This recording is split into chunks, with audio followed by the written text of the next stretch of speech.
প্রিয় এমন এমন কে?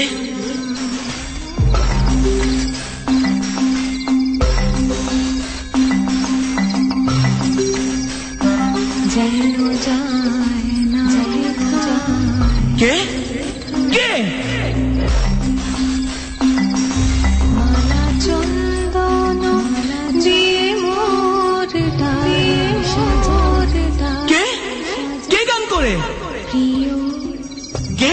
প্রিয় কে গান করে? প্রিয় কে?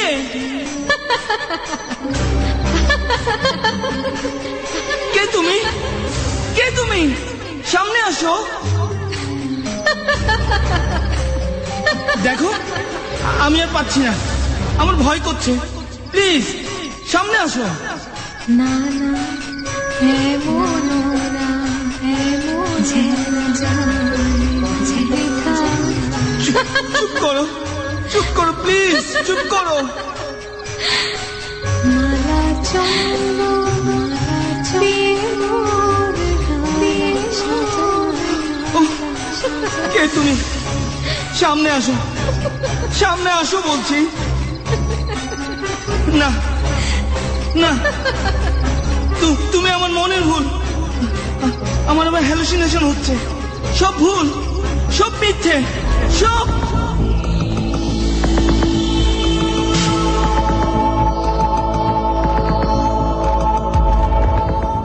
সুমন একজন মেডিকেল স্টুডেন্ট। ছোটবেলা থেকে ভীষণ ওবিডিয়েন্ট ছাত্র সে। পড়ালেখায় সব সময় 1 নম্বর। যদিও সে তার পরিবারে কোনো দিনই সচ্ছলতা দেখেনি। ভীষণ টানাটানির মধ্যে দিন পার করতে হয়েছে তার পেছনে, তার লেখাপড়ার পেছনে খুব ভালো করে যত্ন নিতে পারেনি তার বাবা মা।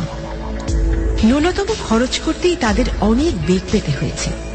তবুও সুমনের বাবা মা তাদের সাধ্যমতো চেষ্টা করেছে তাদের এই মেধাবী সন্তানটিকে মন প্রাণ দিয়ে মানুষের মতো মানুষ করে গড়ে তুলতে, এবং তাদের ইচ্ছার দামও সুমন রেখেছে। কিন্তু ইদানিং সুমনের কি যেন হয়েছে, কিছুতেই পড়ালেখায় মন বসাতে পারছে না। তার শুধু ঘুম পাচ্ছে, কিন্তু ভালো করে একটা শান্তির ঘুমও ঘুমোতে পারছে না। ঘুমের মধ্যে কি সব অদ্ভুত ঘটনা ঘটছে তার সাথে। কিন্তু এভাবে চলতে থাকলে সে লেখাপড়া করবে কিভাবে? তাকে যে অনেক বড় হতে হবে। বাবা মায়ের সারা জীবনের স্ট্রাগলের বিনিময়ে তাদের মুখে হাসি ফোটাতে হবে। তাই সে সিদ্ধান্ত নেয় একজন মানসিক ডাক্তারের সাহায্য নেবে সে। তারই একজন টিচার, অনেক নাম করা সাইকিয়াট্রিস্ট। সুমনকে অনেক স্নেহও করে, তাকেই খুলে বলবে সব। স্যার, আমি খুব সমস্যায় আছি। কি হয়েছে তোমার বলো তো? ইদানিং ক্লাসেও তুমি বেশ অমনোযোগী থাকছো, তোমার চোখে অনেক কালি পড়ে গেছে। জি স্যার, আমি জানি, আমি বুঝতে পারছি, কিন্তু কিছুই করতে পারছি না। কি হয়েছে বা কি হচ্ছে সেটা তুমি আমার সাথে শেয়ার করতে পারো। সেই জন্যই তো আপনার কাছে এলাম স্যার। কিন্তু আমার কেন যেন মনে হচ্ছে আমার এই সমস্যা কখনোই মিটবে না। হ্যাঁ, তুমি আগে বলবে তো যে তোমার কি হচ্ছে, তারপর দেখা যাবে সমস্যা মিটবে না মিটবে না। স্যার, অনেকদিন ধরে আমার রাতে ঘুম হচ্ছে না। একটা না কতদিন যে ঘুমাই নাই তার হিসাব দিতে পারবো না। পড়ার চাপ কি বেশি মনে হচ্ছে? না স্যার, পড়ার চাপ যতই হোক সেটা আমার কাছে কোনো ব্যাপার না। অন্তত এতদিন তো তেমনই ছিল, কিন্তু এখন তো পড়তেই পারছি না। তাহলে তোমার ঘুম হচ্ছে না কেন? স্যার, আমার মনে হয় আমি ঘুমের মাঝে উল্টাপাল্টা স্বপ্ন দেখি। কি রকম উল্টাপাল্টা স্বপ্ন? আমার স্বপ্নের মধ্যে কে যেন গান গায়। কে গান গায়? তোমার কোনো পরিচিত কণ্ঠ, ছেলে না মেয়ে? কে গান গায় আমি জানি না স্যার, তবে একটা মেয়ের কণ্ঠ মনে হয় আমার খুব পরিচিত, কিন্তু কিন্তু কিছুতেই চিনতে পারি না। খুবই গুরুতর সমস্যা। স্যার, আপনি কি কিছু বুঝতে পারছেন সমস্যাটা কি?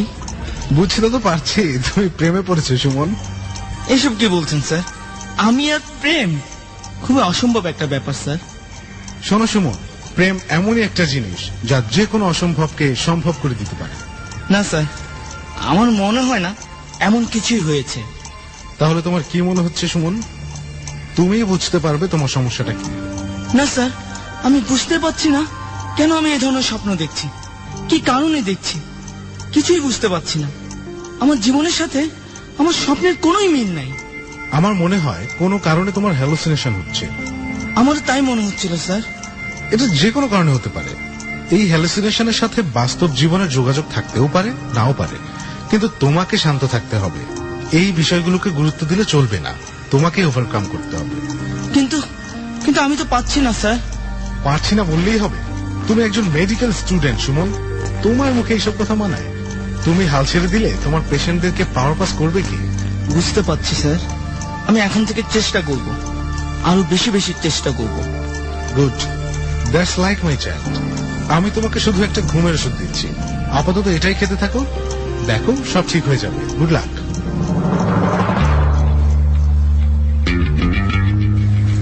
সুমন নতুন উদ্দীপনা নিয়ে নেমে পড়ে মাঠে। প্রিয় স্যারের কথা শুনে অনুপ্রাণিত হয়ে ঝাঁপিয়ে পড়ে ক্লাসে। সারাদিন খুব মন দিয়ে ক্লাস করে সে, এক মুহূর্তের জন্যেও সে অমনোযোগী হয়ে পড়েনি। স্যারের সাথে কনভারসেশনটার খুব দরকার ছিল। আসলে কিছু কিছু মানুষ থাকে যারা তাদের সামান্য কিছু কথায় দুনিয়ায় বদলে দিতে পারে। সুমনের কাছে তার এই স্যারও এমনই একজন মানুষ। সারাদিন খুব ভালোভাবেই পার করে সুমন। তারপর আবার নেমে আসে রাত। ঘড়ির কাঁটায় ঘুমনের সময়ও এগিয়ে আসতে থাকে ক্রমেই। হঠাৎ সুমনের মনে হতে থাকে তার সেই দুঃস্বপ্নের কথা। আজও কি রাতে ঘুমোতে পারবে না সুমন? না, তাকে এসব কথা চিন্তা করলে চলবে না। ভুলে থাকতে হবে সবকিছু। সে ভুলে থাকতে পারলেই কোনো দুঃস্বপ্ন তাকে তাড়া করে ফিরতে পারবে না। যা করার তাকেই তো করতে হবে, আর সুমন জানে সে পারবে। আজ সকাল থেকে সে পেরেছে, সুতরাং এর পরেও পারবে। পড়তে পড়তে একসময় ঘুম পায় সুমনে।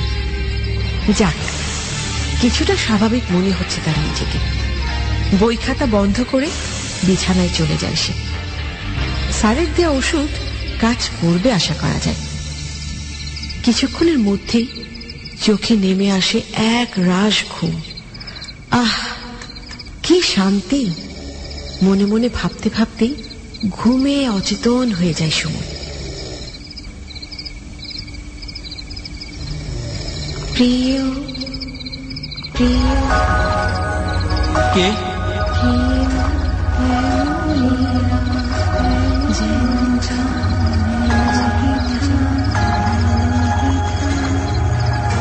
কে তুমি? কে? প্রতিটা দিন কেন তুমি আমাকে এভাবে বিরক্ত করছো? কেন কেন? হেসো না, খবরদার বলছি, একদম হেসো না। এসব হেয়ালি রাখো। কে তুমি? সামনে আসো বলছি। মালা চন্দন উফ, সামনে আসো, সামনে আসো বলছি।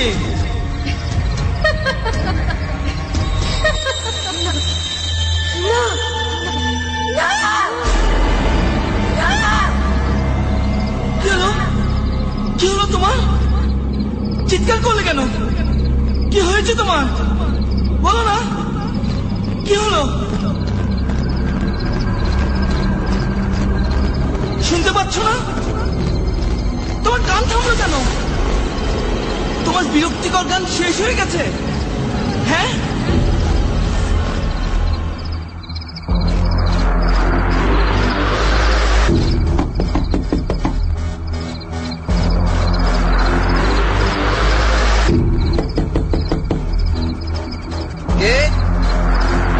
আমি সুমন। দরজা খোল।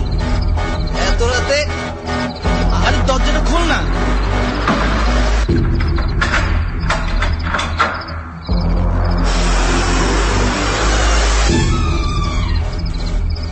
কি হয়েছে রে? কোনো সমস্যা? তুই কি কোনো শব্দ শুনতে পেয়েছিস একটু আগে? শব্দ? কিসের শব্দ? কোনো চিৎকারের শব্দ? না তো। কে চিৎকার করলো? কোনো মেয়ের চিৎকার শুনিসনি তুই? মেয়ের চিৎকার? এই হোস্টেলে মেয়ে কোত্থেকে আসবে যে চিৎকার করবে? এত প্রশ্ন করিস না তো। শুনছিস কিনা বল।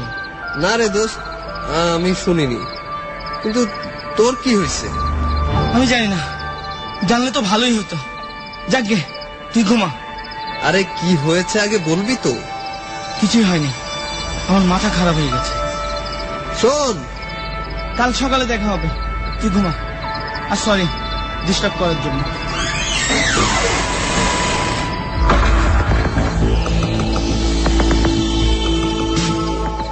সেদিন রাতে সুমন আবারও সারা রাত না ঘুমিয়েই পার করে দেয়। সে আবারও কিছু শোনার অপেক্ষায় থাকে, কিন্তু কিছুই শুনতে পারে না। বই নিয়ে বসে, কিন্তু পড়াতেও মন বসাতে পারে না। সারা ঘরে একবার চোখ বুলায়, কোনো অস্বাভাবিক কিছুই চোখে পড়ে না তার। কি হচ্ছে তার সাথে এসব? স্যার যে ওষুধগুলো দিল তাতেও কাজ হচ্ছে না। স্যার আসলে ঠিকই বলেছেন, যা করার তাকেই করতে হবে, অন্য কোনো দিকে ব্যস্ত থাকতে হবে তাকে।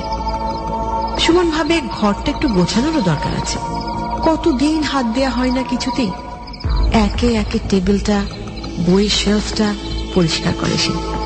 কাপড় চোপড়গুলো গুছিয়ে ভাঁজ করে রাখে, আর ময়লা কাপড়গুলো আলাদা করে রাখে ধোয়ার জন্য। তার একটা স্কেলেটন বা কঙ্কাল আছে, সেটাকেও ব্রাশ দিয়ে ভালো করে পরিষ্কার করে। তারপর ল্যাপটপটাকে খুলে নিয়ে বসে।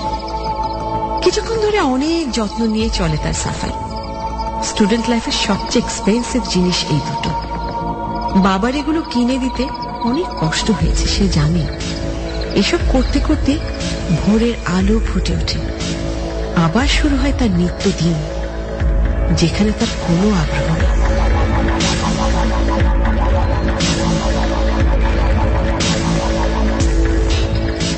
তারপর আবারও রাত নামে তার ঘরে। বই খাতা আর ল্যাপটপটা নিয়ে পড়তে বসে শুনো। কিছুক্ষণ বাদে খাবার চলে আসে ঘরে। তারপর খেতে বসে সে।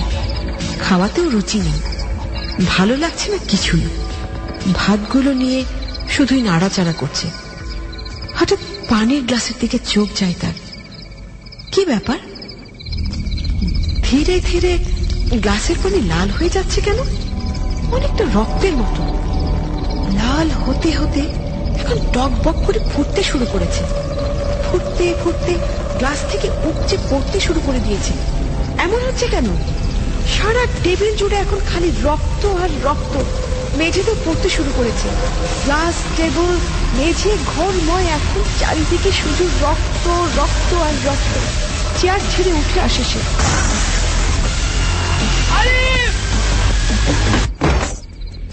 সুমন, কি হয়েছে? কি হয়েছে তোর? চিৎকার করলি কেন?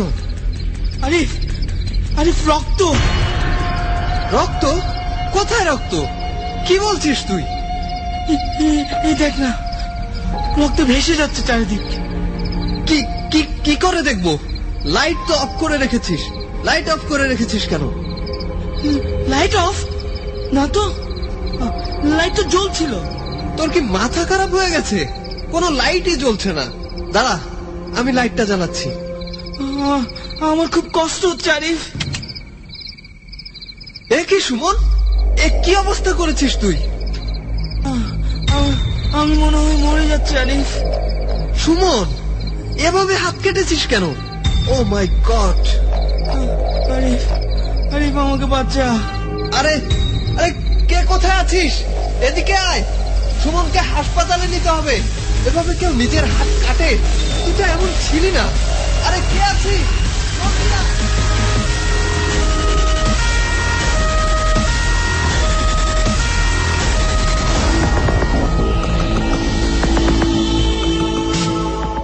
সুমনকে হাসপাতালে ভর্তি করা হয়। অনেকগুলো সেলাই দেয়া লাগে তার হাতে। হাতের বেশ কয়েকটা শিরা মারাত্মকভাবে জখম হয়েছে তার। সবাই কানাঘুষা করছে। সুমন সুইসাইড অ্যাটেম্পট নিয়েছিল। যদিও স্যার বিষয়টাকে ম্যানেজ করার চেষ্টা করছে, কিছুদিন এখন সুমনকে হাসপাতালেই থাকতে হবে। সুমনের অনুরোধে তার বাবা মাকে খবর দেয়া হয়নি। এই বয়সে এত দুশ্চিন্তার মধ্যে এই দুঃসংবাদ দেওয়ার কোনো দরকার আছে কি? আরিফ আর অখিল স্যার সুমনকে নিয়ে খুবই চিন্তিত।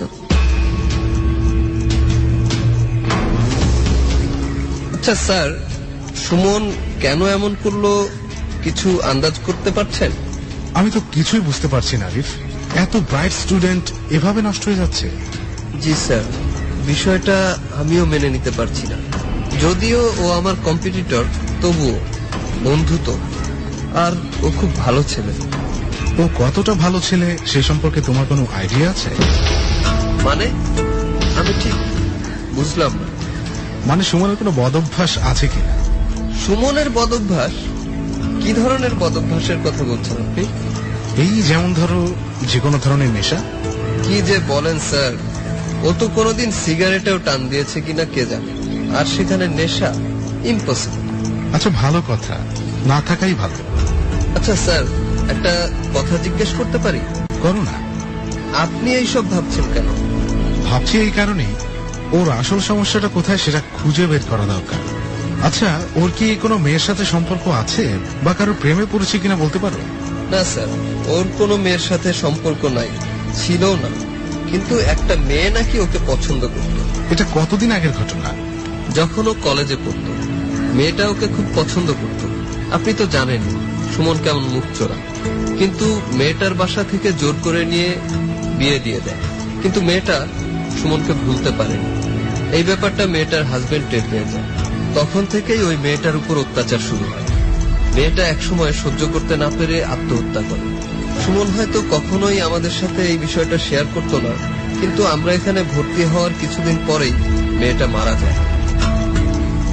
সুমনের মধ্যে খুব অপরাধবোধ কাজ করত, তাই বলে ফেলেছিল। মেয়েটার প্রতি ওর কোনো ফিলিংস ছিল না, তাই 2-3 দিনের মধ্যেই আবার স্বাভাবিক হয়ে যায়। তাহলে কি এই কারণেই ওর হ্যালুসিনেশন হচ্ছিল? মানে? ও কিছুদিন আগে আমার কাছে এসেছিল, বলছিল ওনাকে ঘুমের মধ্যে কোন মেয়ের চিৎকার, কান্নার আওয়াজ আর গান শুনতে পায়। বলেন কি স্যার? হ্যাঁ, কেন? ও তোমাকে কিছু বলেনি? সেজন্যই তো অবাক হলাম। সেদিন রাতে ও আমার কাছে এসেছিল, অনেক রাতে। খুব ভয় পেয়েছিল মনে হচ্ছে। আমাকেও জিজ্ঞেস করেছিল আমি কারো চিৎকার শুনতে পেয়েছি কিনা। আরিফ, আমি মনে হয় বুঝতে পারছি ও ভয়ানকভাবে মানসিক ক্রাইসিসে ভুগছে। আমার কিন্তু অন্যরকম মনে হচ্ছে স্যার। কিরকম? মেয়েটার আত্মা ওকে ফলো করছে না তো? আরিফ, কি বলছো সব তুমি? তুমি একজন মেডিকেল স্টুডেন্ট হয়ে এসব ভাবছো কিভাবে? না স্যার, হতে পারে। আমি খুবই দুঃখিত স্যার, কিন্তু আমার মনের মধ্যে কেন যেন এসবই ঘুরপাক খাচ্ছে। আরিফ, যা বলেছো বলেছো, এসব কথা আর কোনোদিন আমার সামনে বলবে না। আত্মা, ভূত এসবের কোনো মূল্যই নাই মডার্ন সায়েন্সে। এগুলো সবই ওর মানসিক ডিসঅর্ডার। আমি সরি স্যার। আর সময় নষ্ট করে লাভ নেই। সুমন এখন আগের থেকে অনেকটা সুস্থ। আজই ওকে ছেড়ে দেওয়া হবে। চলো এখনই গিয়ে ওকে সব বুঝিয়ে বলি। ওর আসল সমস্যাটা ওর জানা থাকলে সেটা কাটিয়ে উঠতে ওর বেশি বেগ পেতে হবে না। জি স্যার, চলুন।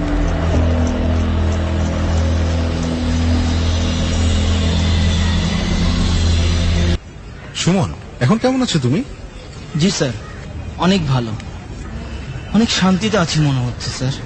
Very good. এর মধ্যে আর কোনো দুঃস্বপ্ন দেখেছিলে? না স্যার, এই কয়েকদিন খুব ভালোই ঘুম হয়েছে, কোনো দুঃস্বপ্ন দেখিনি। আমি মনে হয় ভালো হয়ে গেছি স্যার। তাহলে বরং তোমাকে এই হাসপাতালেই রেখে দিই, কি বলো? আমার মনে হয় আমার সব সমস্যা মিটে গেছে, মাথাটা অনেক হালকা লাগছে। কিন্তু যদি ধরো সেই সমস্যা আবারও ফিরে আসে? মানে আমি এখন তোমাকে যা যা বলবো কথাগুলোকে তুমি খুব সহজভাবে নেবার চেষ্টা করবে, কেমন? জি স্যার, বলেন। আমি শুনলাম তোমাকে নাকি একটা মেয়ে পছন্দ করতো।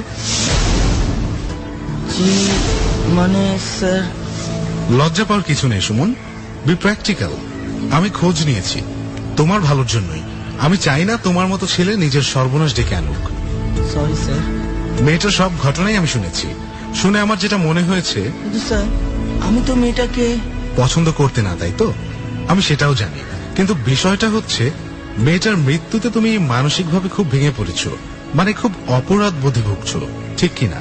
স্যার সেটা খুব অল্প সময়ের জন্য, কিন্তু পরে আমার মনে হয়েছে এতে তো আমার কোনো হাত নেই।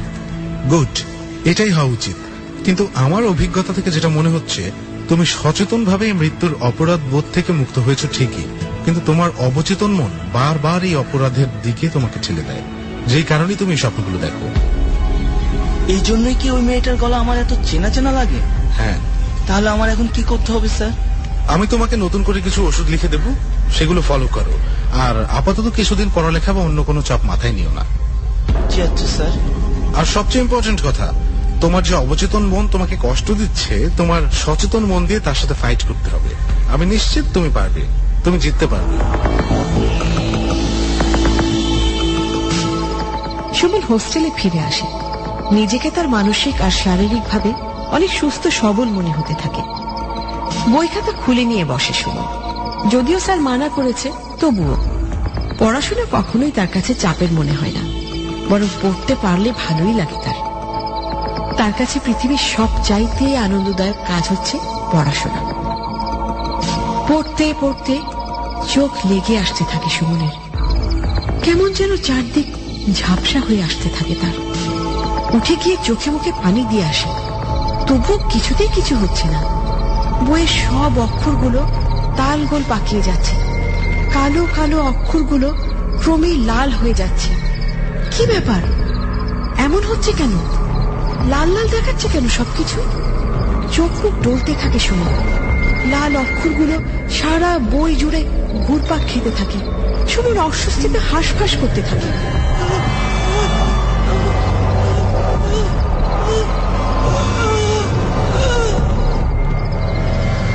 ধীরে ধীরে লাল লাল অক্ষরগুলো এক জায়গায় এসে জড়ো হতে থাকে। কি যেন বলতে চাচ্ছে ওরা, কি যেন বোঝাতে চাচ্ছে ওরা। এক জায়গায় জড়ো হতে হতে এবার বোঝা যাচ্ছে ওরা বলতে চাইছে, বাঁচাও, আমাকে বাঁচাও, আমাকে মেরে ফেলো, বাঁচাও, আমার বাচ্চাটাও মরে যাবে, আমাদেরকে মেরে ফেলো, মরে যাবে না, না, আমাকে বাঁচাও, না, আমাদেরকে বাঁচতে দাও, না, বাঁচতে দাও, না। মাথাটা বো বো করে ঘুরছে সুমনের। সারা পৃথিবী ঘুরপাক খাচ্ছে চোখের সামনে। সুমনের গোঙানি ফুটে বেরিয়ে আসে এক চিৎকার। তোর রক্ত চাই আমি, তোর রক্তে স্নান করবো আমি। রক্ত দে, রক্ত। সুমন, এই সুমন, কি হয়েছে তোর? রক্ত। কে কোথায় আছিস? কে কোথায় আছিস? তাড়াতাড়ি আয়। রক্ত চাই আমি, আমি আরো রক্ত চাই। সুমন, এই সুমন, কি বলছিস এসব? আমি আরো রক্ত চাই। কি মুশকিল? রক্ত। গেল কোথায় সবাই? মেরে ফেলবো, আমি ওকে মেরে ফেলবো, আমি ওকে শেষ করে দেব। কাকে? কাকে মেরে ফেলবি তুই? কি ব্যাপার, তোর স্কেলেটনটা নড়ছে কেন? বউ হবি তুই, তাই না? তুই আমার বউ হবি? তোর এত বড় সাহস, তোকে আমি মেরে ফেলবই। সুমন, সুমন প্লিজ, প্লিজ সুমন, একটু স্থির হ। এ কি, এ কি, আমি ভুল দেখছি না তো? আমার আবার কি হলো? কঙ্কালটা, কঙ্কালটা নড়ছে। ও মাই গড, ও মাই গড। বাচ্চা পয়দা করে খুব শখ না তোর? তোকে আর তোর বাচ্চাকে আমি মেরে ফেলবো। সুমন, সুমন দেখ, খুব বেশি বাড়াবাড়ি হয়ে যাচ্ছে কিন্তু এবার। আমি এখন কি যে করি? আমার আবার কি হলো? কে আছিস? কে কোথায় আছিস? না না, এ হতে পারে না। সব শখ আমি নিমিশে শেষ করে দেব। রক্ত চাই, অনেক রক্ত, অনেক রক্ত। সুমন, সুমন।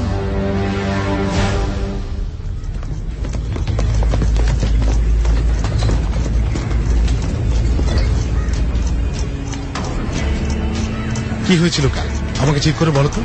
স্যার, আপনাকে বললে আপনি বিশ্বাস করবেন না। হেয়ালি না করে বলো কি হয়েছিল। স্যার, সুমনের চিৎকার শুনে আমি ওর ঘরে যাই। গিয়ে দেখি, কি কি দেখো?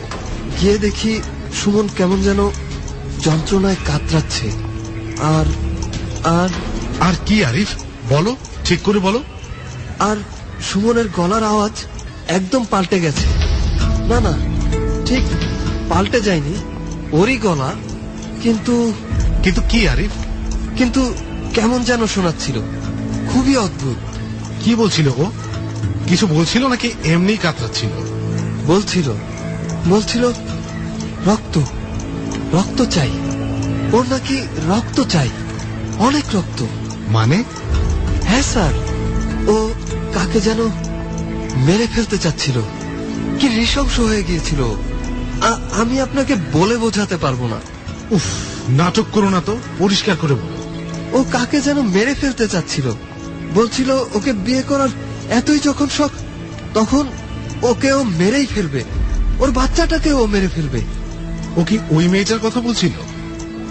আমি জানি না স্যার, কিন্তু ও তো এতটা অমানবিক না যে ও কাউকে মেরে ফেলবে, যে ওকে বিয়ে করতে চাইবে। আর কিছু বলেছিল? বাচ্চা না কিসের কথা যেন বলছিল? হ্যাঁ, সুমন বলছিল ওর বাচ্চাকে ও বাঁচতে দিবে না, মেরে ফেলবে দুজনকেই। বলো কি? এতেই অবাক হচ্ছেন স্যার? অবাক হওয়ার তো এখনো অনেক বাকি। এছাড়াও আমি যা যা দেখেছি তা যদি শোনেন, বলো আরিফ। আপনাকে বললে আপনি বিশ্বাস করবেন না। বিশ্বাস অবিশ্বাস পরে, সুমনকে বাঁচানো আমাদের প্রথম কাজ। স্যার, সুমনের ঘরে যেই কঙ্কালটা আছে, মানে স্কেলেটন? জি স্যার, ওটা নড়ছিল। What nonsense! স্কেলেটনটা নড়ছিল? তুমি কি পাগল হয়ে গেলে নাকি? আমি জানতাম স্যার আপনি বিশ্বাস করবেন না, এজন্যই তো বলতে চাচ্ছিলাম না। আচ্ছা আচ্ছা, বলো আর কি দেখলে? মনে হচ্ছিল সুমনের কথার সাথে কেউ ওই কঙ্কালটাকে মারছে, যেন সুমনই মারছে। What nonsense! জি স্যার, কঙ্কালটা কাঁপছিল। একটা মানুষকে মারলে যেভাবে সে নিজেকে বাঁচাতে চেষ্টা করে, কঙ্কালটাও সেভাবেই কাতরাচ্ছিল। এগুলো কি তুমি তোমার নিজের চোখে দেখেছো আরিফ? জি স্যার, আমার কাছেও খুবই অবিশ্বাস্য মনে হচ্ছিল, সত্যি বলছি। কিন্তু স্যার, আমি যা যা বললাম তার এক বর্ণও মিথ্যে নয়। এই কঙ্কালটার কি রহস্য থাকতে পারে? ব্যাপারটা ক্রমেই ঘোলাটে হয়ে যাচ্ছে। স্যার, আমি মনে হয় বুঝতে পারছি। কি বুঝতে পারছো? স্যার, রোগীর জ্ঞান ফিরছে। পরে শুনছি আরিফ, চলো আগে সুমনকে দেখে আসি।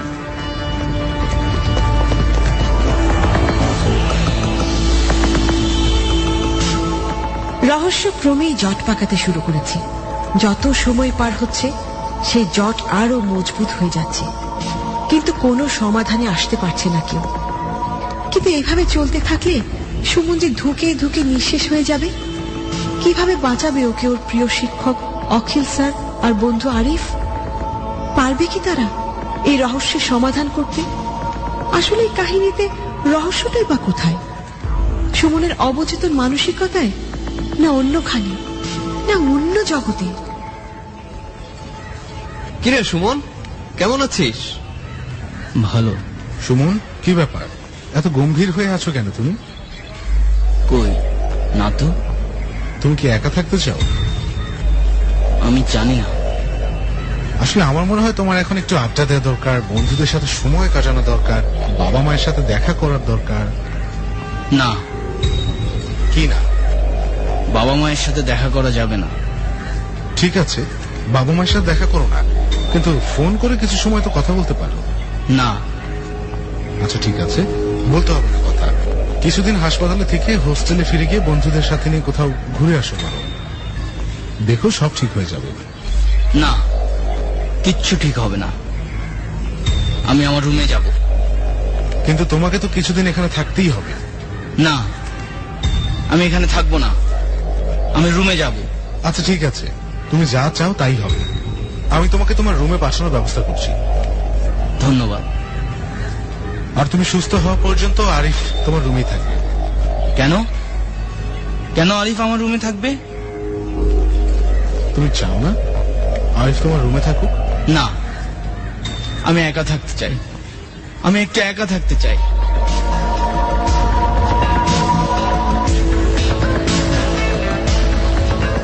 সুমনের জেদের কাছে হার মেনে ওকে রুমে পাঠিয়ে দেয়া হয়।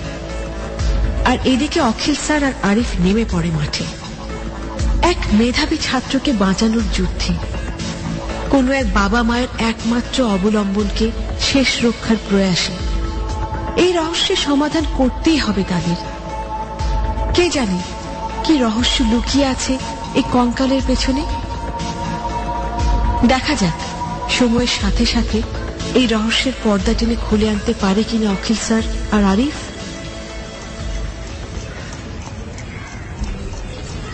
হ্যাঁ আরিফ, তুমি কি যেন বলছিলে? জি স্যার, সুমনের কঙ্কালটা কিন্তু আমাদের সবার মতো স্বাভাবিক না। কেন, অস্বাভাবিকের কি আছে?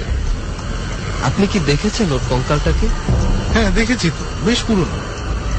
আমি ভাবছিলাম এটা হয়তো ওই মেয়েটার কঙ্কাল, কিন্তু মেয়েটা তো মারা গেছে বেশি দিন হয়নি, মাত্র 2-3 বছর। এত আগের কঙ্কাল ওই মেয়েটার হতে পারে না। স্যার, আমার অনুরোধ, আপনি আপনার মডার্ন সায়েন্স থেকে বেরিয়ে আসুন, এসে দেখুন।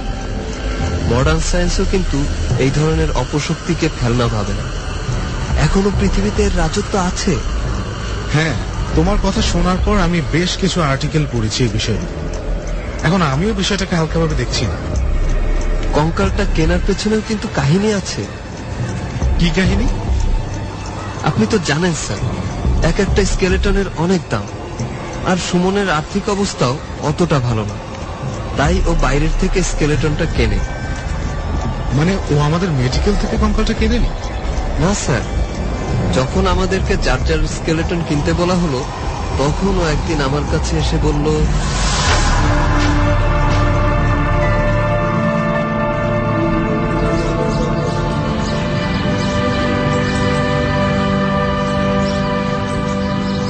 আরে তোকে একটা কথা বলবো। কি বলবি বল না। তুই কি তোর স্কেলেটন কিনেছিস? আজ গিয়ে দেখে আসলাম, কাল আব্বা টাকা পাঠাবে, তারপর কিনবো। কেন রে? অনেক দাম না আরিফ? হ্যাঁ, দাম তো একটু বেশি। তুই কিনবি না? সেটাই তো ভাবছি, এত টাকা বাবা মায়ের কাছে চাই কি করে? কয়েক মাস আগেই তো ল্যাপটপটা কিনে দিল, এখন আবার এতগুলো টাকা বাবা কি করে ম্যানেজ করবে বুঝতেছি না। দোস্ত, তুই আমার কাছ থেকে কিছু টাকা নে। পুরোটা তো দিতে পারবো না, কিছুটা না হয় দিলাম।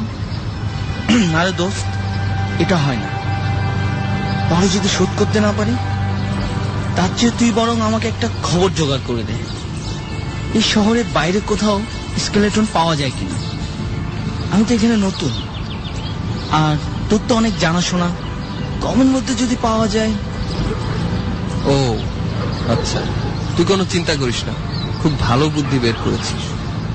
আমার মনে হয় পাওয়া যাবে, আর অনেক কমের মধ্যেই পাওয়া যাবে। যদিও স্কেলেটন গুলো অবৈধ বা 2 নাম্বার বলতে পারিস। এখন এত কিছু দেখলে চলবে না রে দোস্ত, যেভাবে হোক তুই ম্যানেজ কর। আরে নো টেনশন, আমি দেখছি। আমি থাকতে তোর কোনো চিন্তা নেই।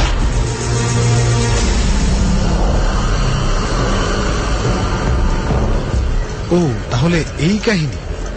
জি স্যার। তাহলে তো তুমি জানো কঙ্কালটা কোথা থেকে জোগাড় করা হয়েছিল। চলো সেখানে যেতে হবে। চলেন স্যার।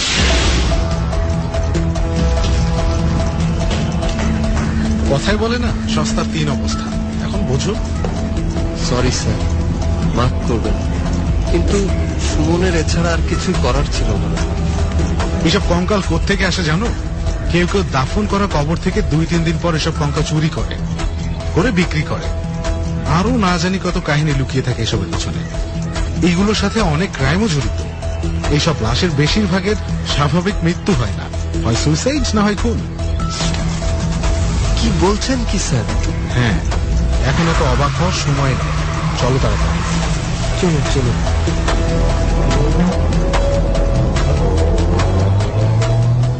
অখিল স্যার আর আরিফ ছুটে যায় সে কঙ্কাল ব্যবসায়ের সন্ধানে।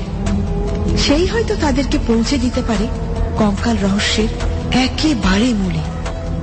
কি হতে পারে এই কঙ্কালটির কাহিনী? নিঃসন্দেহে এটা একটি মেয়ের কঙ্কাল। আচ্ছা, কি ঘটেছিল সেই মেয়ের সাথে? কোন নির্মম অমানবিক ঘটনা, নাকি মেয়েটাই বেছে নিয়েছিল আত্মহত্যার পথ? জানতে হবে, সব জানতে হবে তাদের। এদিকে সুমন পড়ে আছে তার ঘরে, নির্বাক চোখে তাকিয়ে আছে সিলিং এর দিকে। কি হচ্ছে তার সাথে সে কি বুঝতে পারছে, নাকি কিছুই বুঝতে পারছে না? ক্রমেই চলে যাচ্ছে অন্ধকারে। হঠাৎ উঠে বসে সময়। অন্ধকার ঘরে সে শুনতে পায় সেই গান,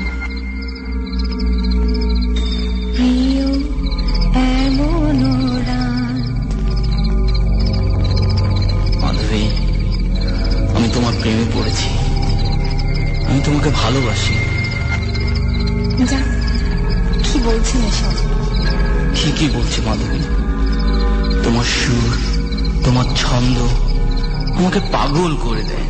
এভাবে বলবেন না রঘুদা, আপনি তো জানেন আমিও আপনার প্রতি কতখানি দুর্বল।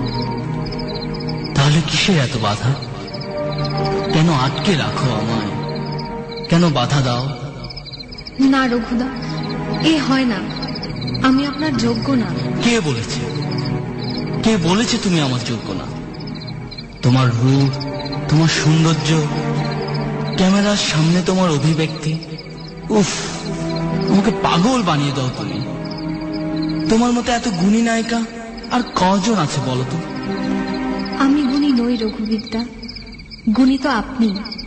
তাই তো আপনি আমাকে কোথা থেকে কোথায় তুলে নিয়ে এসেছেন। আপনি চিনতে পেরেছেন আমাকে। কিন্তু তুমি তো আমায় বুঝতে চাও না মাধবী। আপনার ঘর আছে, সংসার আছে, সন্তান আছে, স্ত্রী আছে। বৌদি কি ভাববে বলুন তো? কিন্তু আমি তো এমন সংসার চাই না, আমি তোমাকেই চাই। আমি সব ছেড়ে দিতে পারি তোমার জন্য। না, তা হয় না। আমাদের মতো মেয়েরা যতই নিষ্পাপ হোক না কেন, এই সমাজ তাদেরকে মেনে নিতে চায় না, মেনে নিতে পারে না। যদি বলি আমি তোমায় মেনে নেব? রঘুদা, হ্যাঁ, আমি তোমাকে স্ত্রীর মর্যাদা দেব। আমার শুধু একটু সময় দাও। এখন আর কোনো ভাবনা নেই, শুধু প্রাণ উজাড় করে আমায় ভালোবাসো আর ভালোবাসতে দাও।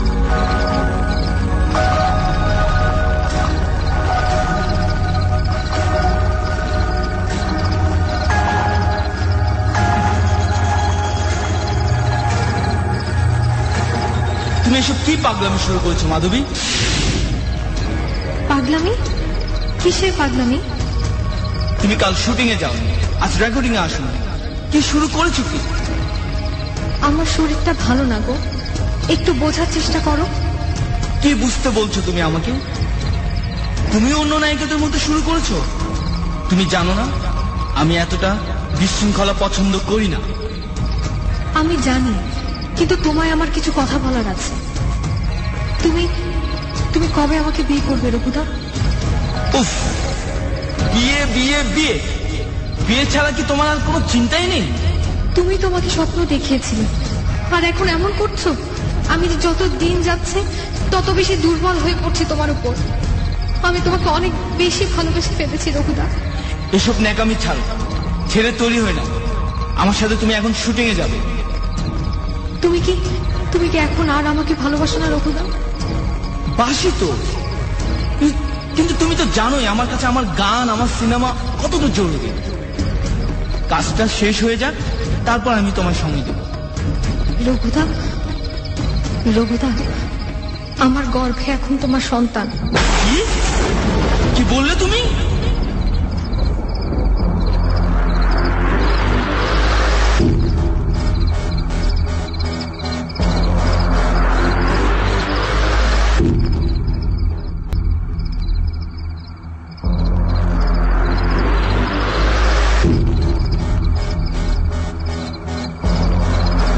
সুমনের চোখের সামনে ঘটে যাচ্ছে একের পর এক ঘটনা। কোন এক অপরূপা সুন্দরী রমণী আর তার অসম্ভব সুরেলা কণ্ঠ, নিজের রূপ গুণ দিয়ে যে কোনো মানুষকে বশ করে নিতে পারে সে।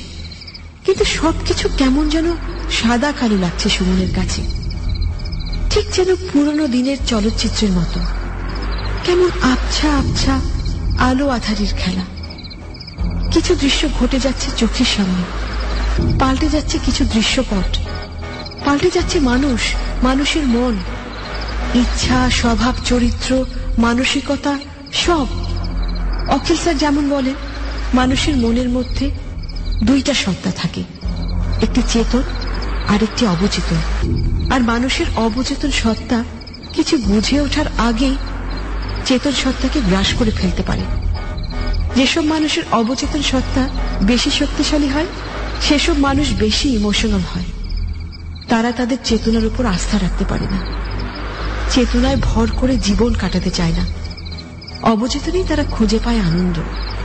বাস্তবতা থেকে তারা থাকে কয়েকশো হাত দূরে, কিন্তু বাস্তবতাই তাদেরকে টেনে নামিয়ে নিয়ে আসে শক্ত কঠিন মাটিতে। আর যারা চেতনার উপর ভর দিয়ে জীবন কাটাতে চায়, তারা হয় ভীষণ ধূর্ত প্রকৃতির।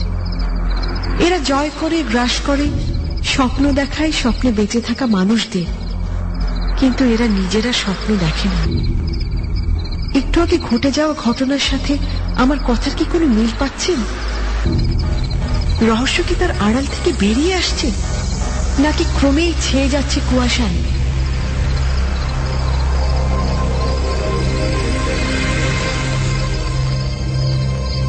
স্যার, এই যে সেই লোকের দোকান। দেখেছো আরে, বাইরে থেকে দেখে কেউ বলতে পারবে এটা কোনো দোকান? এটাই কিন্তু অবৈধ কারবারের আলামত। জি স্যার। স্যার, একটু দাঁড়ান, আমি এই বেটাকে ডেকে নিয়ে আসি। এই যে সেই লোক। আপনি কয়েক বছর আগে একটা কঙ্কাল বিক্রি করেছিলেন, অনেক পুরনো। স্যার, কঙ্কাল তো হর হামেশাই বিক্রি করি। কোন কঙ্কালের কথা করছেন আপনি? কোনটার কথা কোন? ওটার কথা তো আপনার ভোলার কথা না, কারণ ওটা আপনার দোকানের সবচেয়ে পুরানো কঙ্কাল ছিল। কত বছর আগে বাবাজি? 2-2.5 বছর। ও, মনে পড়ছে। ওই কঙ্কালটা কেউ কিনতো না, অনেক বছর আমার কাছে পইরা ছিল। মাথার খুলিটা ফাটা ছিল তো, তাই বিক্রি হইতো না। আর তাই আপনি অনেক কম দামে কঙ্কালটা বিক্রি করে দিয়েছিলেন, তাই তো? জি স্যার। এবার আসল কথা বলেন তো, কঙ্কালটা কোত্থেকে পেয়েছিলেন আপনি? স্যার, এইটা কেমন প্রশ্ন করলেন? আপনি তো জানেনই স্যার, এই মালগুলো আমি সুবিধার না। সব আপনারে কইয়া দিলে আমি তো বিপদে পড়ুন। আপনার কোনো বিপদ হবে না, আমি কথা দিচ্ছি, কিন্তু আপনাকে সত্যি কথা বলতে হবে। কইতাছি স্যার, এই কঙ্কালটা আমি পাইছিলাম একটা পুরান পুরো বাড়ি। আমার এক হিরোইন খোর চেলা আমারে খবর দেয়। ওইখানে হিরোইন খাইতে গিয়া কঙ্কালটারে দেয়। পরে খোঁজ খবর কইরা শুনি ওই বাড়িতে একটা সিনেমার নায়িকা থাকতো। সে অভিনয়ও করত, আবার গান গায়। তার সম্পর্ক ছিল সিনেমার এক পরিচালকের সাথে, কিন্তু সে পরে গিয়া সেই নায়িকাটারে আর বিয়া করতে রাজি হয় না। নায়িকার পেটে নাকি বাচ্চাও আইছিল। এখন সেই পরিচালক নায়িকারে খুন করে, খুন কইরা ওই বাড়ির এক ঘরের মধ্যে কুত্তা রাখে। মেলা দিন পর থেকে সেই নায়িকার আত্মা সেই পরিচালকের সব আত্মীয় বউ বাচ্চারে মাইরা ফেলায়, তার পুরা বংশ নিবংশ কইরা দেয়। বুঝলাম, আপনি এখন যান। এবার যা করার আমাদের কি করতে হবে? কি করবেন স্যার? এখনই সুমনের রুম থেকে কঙ্কালটাকে সরিয়ে ফেলতে হবে। আমার ধারণা ওই নায়িকার আত্মা সুমনকে সেই পরিচালক মনে করে ওর সাথে এমন করছে। তাহলে তো বিষয়টা খুবই সাংঘাতিক। সুমনকে একা রাখা ঠিক হবে না, আমাদের এক্ষুনি যেতে হবে।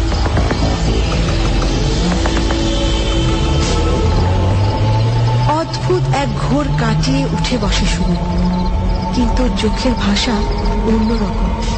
ও মোটেও স্বাভাবিক না। কিছু একটা ঘটাতে যাচ্ছে সে, কিন্তু কি? সুমন এগিয়ে যায় কঙ্কালটার দিকে। তার গলা দিয়ে বেরিয়ে আসে তারই মতো অদ্ভুত আরেকটা কণ্ঠ। তোকে আমি মেরে ফেলবো। তুই আমাকে চারিদিক দিয়ে ডুবিয়েছিস। সবাইকে সব জানানোর কি দরকার ছিল? আমি সব জানাইনি। হাসপাতালের কেউ আমাদের বাচ্চার কথা খবরের কাগজে ছাপিয়ে দিয়েছে। আমার কিছুই করার ছিল না। খুব শখ না আমার বউ হওয়ার? ওই আমার বউ হওয়ার কোন যোগ্যতা আছে তোর? তুমি তো বলেছিলে আছে। আমি তো বুঝিনি তুমি এভাবে পাল্টে যাবে। আমাকে স্বপ্ন দেখিয়ে এভাবে আমার সব স্বপ্ন ভেঙে চুরমার করে দেবে। তোর জন্য আমি লোকের সামনে মুখ দেখাতে পারছি না, আমার বউ বাচ্চাদের সামনে যেতে পারছি না। তোকে আমি শেষ করে দেব। এভাবে ফেরো না আমাকে, আমার বাচ্চাটা মরে যাবে। আমি তোমার কাছে হাত জোর করে মিনতি করছি। কিছুতে কিছু হবে না, আমি তোকে তোর বাচ্চাকে দুজনকে শেষ করে দেব।